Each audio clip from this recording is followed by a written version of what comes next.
بادشاہ یہ تخت و تاج کیا ہوتے ہیں، اس کی کوئی قیمت نہیں ہے۔ تو بادشاہ ہنس کے کہنے لگا اس فقیر کو باہر نکالو، اسے کیا پتا ہے کہ تخت و تاج کیا ہوتے ہیں، اس کی لذت کیا ہوتی ہے۔ جب خدام کھڑے ہوتے ہیں، استقبال کر رہے ہوتے ہیں، جب تخت پہ بیٹھے اور ساری رعایا نیچے بیٹھی ہوتی ہے، اس نے کہا نکالو فقیر کو، اس کو کیا پتا۔ بادشاہ ایک دن شکار کرنے گیا تو وہاں اس کا گھوڑا جو ہے وہ سرکش ہو گیا اور ایسی جگہ پہ لے گیا کہ جہاں نہ پانی تھا اور نہ کوئی اور چیز۔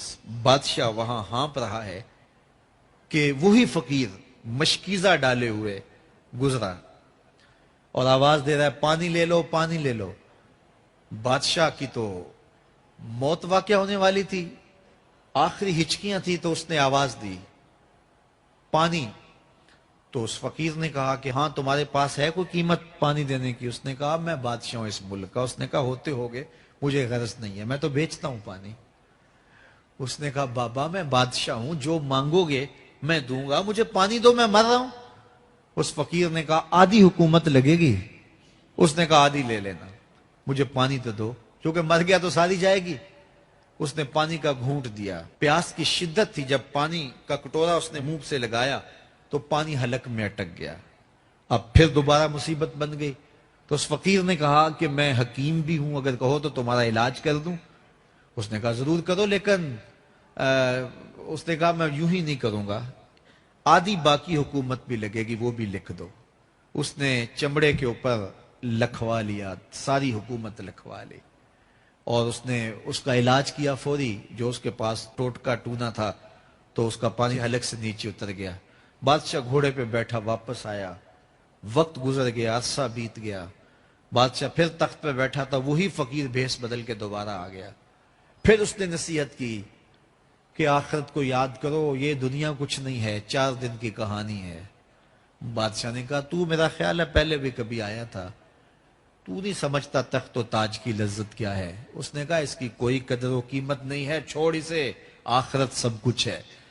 تو اس نے کہا نکالو اس فقیر بابے کو، یہ اس دن بھی آیا تھا تو آج پھر آ گیا ہے، اپنی راہ لے بابا۔ اس فقیر نے اپنے تھیلے سے وہ چمڑے کی دستاویز نکالی جس کے اوپر اس نے ساری حکومت لکھ کے دی تھی۔ اس نے کہا بادشاہ یہ ہے تیری حکومت کی قیمت، صرف 2 گھونٹ پانی، جس پر تو نازاں ہے، جس پر تجھے فخر ہے، تو قبل اس سے سورج مغرب سے طلوع ہو جائے، توبہ کا دروازہ بند ہو جائے، سانسیں اٹک کے حلق تک آ جائیں، اور ہماری زندگی کا دفتر سمیٹ دیا جائے، اور پھر پچھتائیں ہائے جو چند لمحے ضائع کیے، ہائے جو زندگی برباد کی وہ کیوں برباد کی۔ کل کے پچھتاوے سے بہتر آج کا پچھتاوا، زندگی پلٹ ہوگا، وقت پر کافی ہے ایک قطرہ بھی آب خوش ہنگام کا، جل گیا جب کھیت برسا می تو پھر کس کام کا۔ آئیے میں اور آپ اپنی زندگی کو مالک کی چوکھٹ پہ، مالک کی دہلیز پہ لے جائیں، اس کے حضور سچی توبہ کریں، رجوع لائیں، اپنے گناہوں سے معافی مانگیں، وہ کریم ایک آنسو سے سارے گناہ معاف کر دے گا۔ اپنی آخرت کی تیاری کریں، کاروبار دنیا بھی کریں، لیکن اصل ہماری زندگی آخرت کی زندگی ہے۔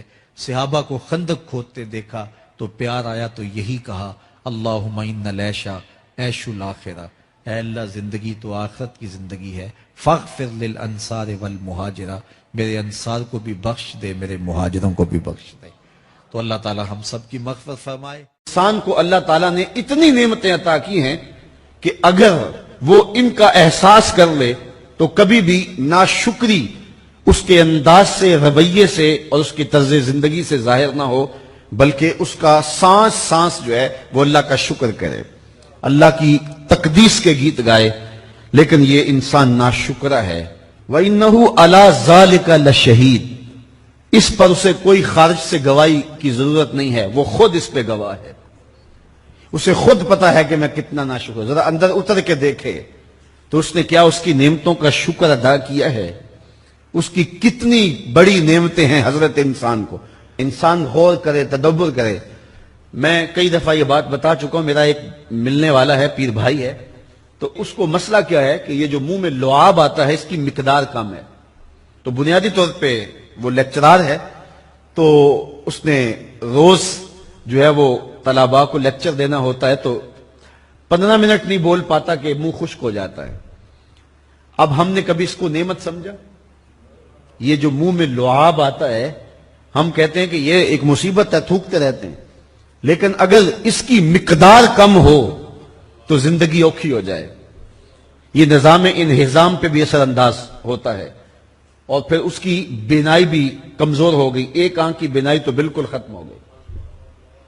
مرض کیا ہے, مسئلہ کیا ہے, کون سی نعمت کم مل رہی ہے؟ پانی نہیں مل رہا, مل رہا ہے. آکسیجن نہیں مل رہی ہے. گردش خون جاری ہے. کمی کیا ہوئی؟ کبھی سوچا بھی نہیں ہم نے. لعاب کی مقدار ضرورت سے کم ہے تو زندگی مشکل ہو گئی. انسان یہ لعاب جس کی اہمیت تیری نظر میں کوئی نہیں, یہ کم ہو تو پھر زندگی عذاب بن جائے. تو اللہ نے جو تجھے نعمتیں دی ہیں اگر وہ نہ ہوں تو پھر بتا زندگی کیسے گزرے. تو انسان کو اتنی نعمتیں دی ہیں اللہ نے, اتنا کچھ عطا کیا ہے. اوناسس نامی دنیا کا امیر ترین شخص تھا, اس کی آنکھوں کے پپوٹے کام کرنا چھوڑ گئے. یہ آٹومیٹک سسٹم رب نے لگایا ہوا ہے, ادھر سے تنکا اڑا, ادھر آنکھ بند ہو گئی. اب ڈاکٹر سلوشن ٹیپ لگا کے اس کی آنکھ کھولتا تھا اور جب سوتا تھا تو ٹیپ لگا کے بند کر دیتا تھا. کسی نے اس سے پوچھا کہ زندگی کی سب سے بڑی آرزو, کہا کاش اپنی آنکھیں اپنی مرضی سے کھول سکوں. کہا اس کے لیے کوئی قیمت پیسے دینے پڑے تو کتنے دے گا؟ کہا ساری دولت لگا دوں گا. کبھی ہم نے یہ احساس ہوا؟ بہت سارے لوگوں کو آج پتا چلا ہوگا یہ بھی ایک سسٹم ہے, ایسا ہے رب نے قدرتی لگایا ہوا ہے, اس پر کوئی بل ہی نہیں کبھی آیا. آپ 3 مہینے بل نہ دے تو وابڈا والے میٹر کاٹ دیتے ہیں کہ نہیں, بجلی کاٹ دیتے ہیں, سوئی گیس والے کنیکشن کاٹ دیتے ہیں, لیکن ساری زندگی رب کو سجدہ نہ کرو. اس نے کبھی سورج کو نہیں کہا کہ اس نافرمان کے گھر تیری روشنی نہیں جانی چاہیے. اس نے کبھی چاند کو نہیں کہا کہ تیری چاندنی اس کے آنگن میں نہیں جانی چاہیے. جس طرح با یزید کے گھر میں سورج کی کرنیں جاتی ہیں اس نافرمان کے گھر میں بھی ایسے ہی جاتی ہیں. تو انسان کو اللہ نے بڑا کچھ دیا لیکن یہ اس کے باوجود ناسپاس ہے, ناشکر گزار ہے. تو کہا اس کے لیے کوئی اس کو خارج سے دلیل نہیں چاہیے. انسان اگر اپنے پہ غور کرے تو انسان کے اندر ہی سب کچھ ہے. میں کہاں کھڑا ہوں مجھے پتا ہے, آپ کہاں کھڑے ہیں آپ کو پتا ہے. یہاں میں واز کر رہا ہوں, تلقین کر رہا ہوں, نصیحت کر رہا ہوں, آپ کی نظروں میں بہت اچھا ہوں گا. میں اچھا ہوں یا نہیں ہوں میں اچھی طرح جانتا ہوں. آپ میری نظروں میں بہت اچھے ہیں, آپ اچھے ہیں یا نہیں ہیں یہ آپ اپنے سے پوچھیں, آپ اچھی طرح جانتے ہیں. انسان اپنی حقیقت سے خود آگاہ ہے کہ وہ کس جگہ کھڑا ہے, وہ جانتا ہے. وَإِنَّهُ عَلَىٰ ذَلِكَ لَشَهِيدٌ. اسے خارج سے کوئی دلیل نہیں چاہیے. آج وقت ہے اپنا رب سے جوڑ لیں. اس کی رحمتوں کے دروازے کھلے ہوئے, اس کی کرم نوازیوں کا می برس رہا ہے. یہ موسم نور ہے نا, ایک نیکی کرو 70 نیکیوں کا ثواب ملتا.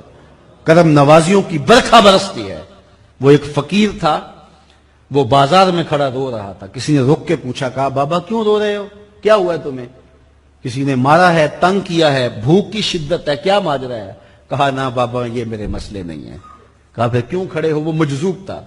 کہنے لگا میرا پروگرام بنا کے بندوں کی اور رب کی صلح کروا دوں.